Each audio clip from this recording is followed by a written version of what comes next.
One of my favorite new features in Super Mario Maker 2 actually isn't a new item. It's a brand new feature known as the scroll stop. Basically, this allows the screen to stop scrolling past a certain point. This is so unbelievably useful in making levels, especially room-based ones, look a lot better. Unfortunately though, I see a lot of creators not utilize this in their levels, so today I'll be going over some tips, tricks, and ideas on how to use the new scroll stop feature. If you all enjoyed this video at any point, then please leave a like and consider subscribing, as it helped me out a huge bunch. But anyways, let's jump into some of my ideas for using the new scroll stop. We'll start simple and move on to more complex tricks as the video goes on. So first, let's start going through the basics. To cause a scroll stop to happen, you need to have a line of blocks that go all the way to the top of the screen and all the way to the bottom.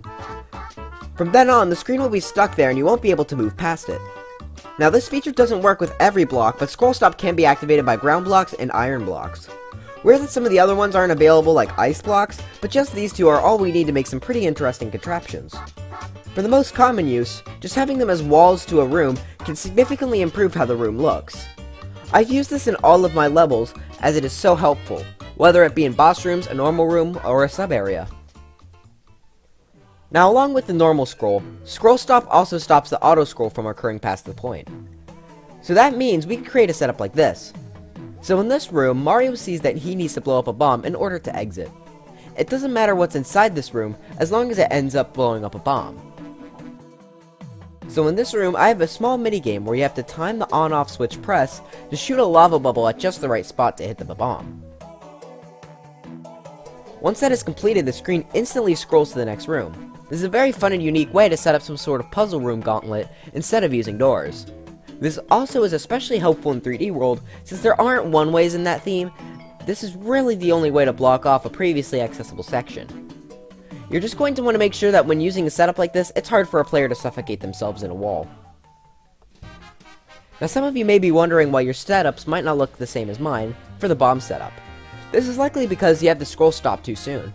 In several of my levels, I've had sections that have had the walls that were thicker than one block. In this situation, it can really mess up how the scroll stop works. To fix this, all you need to do is remove one block from the top of the wall. Presumably you'd want it to be out of sight, so if the top of the wall is in sight, then you remove one from the bottom. If your scroll doesn't work for one of your levels, then I suggest messing around with removing some blocks from the top and bottom of each pillar to see what works for your level. This way, it should be able to fix all scrolling issues. Going along with the auto scroll stop can be helpful if your auto scroll level has an area in a sub area, or if you have to go through a door. That way the player won't suffocate or fall and die while trying to enter a pipe or door. This situation doesn't happen a lot, but it is best to use this anyway, because someone might die and that will likely lead to them booing your level for a silly death like that. For this next one, Mario enters a seemingly empty corridor, until out of nowhere a thwomp or a bully comes after him. This is a good way to surprise the player, as they wouldn't expect anything since the screen won't scroll. This setup is pretty simple. Just have a big thwomp facing sideways next to some iron blocks. This can lead to some fun chase sequences with a good jump scare opening. Maybe you could have some build up to the thwomp coming and not let the player go until the thwomp starts. Using sound effects, you could try to get the atmosphere you were going for in your level.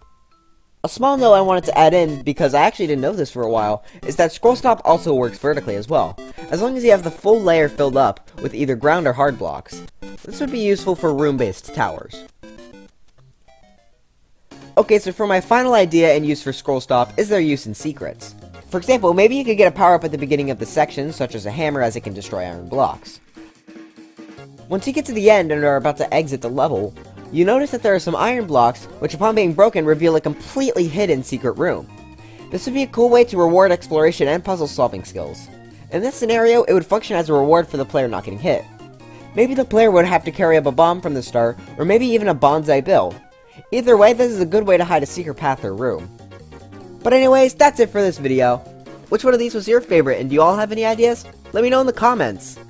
If y'all have any suggestions on what item you'd want me to do tips and tricks on next, let me know. But I think I'm going to be doing my next one on the power-ups. If you enjoyed this video, then please leave a like or consider subscribing, as it helped me a huge bunch. But anyways, I'll see you guys next time. Bye.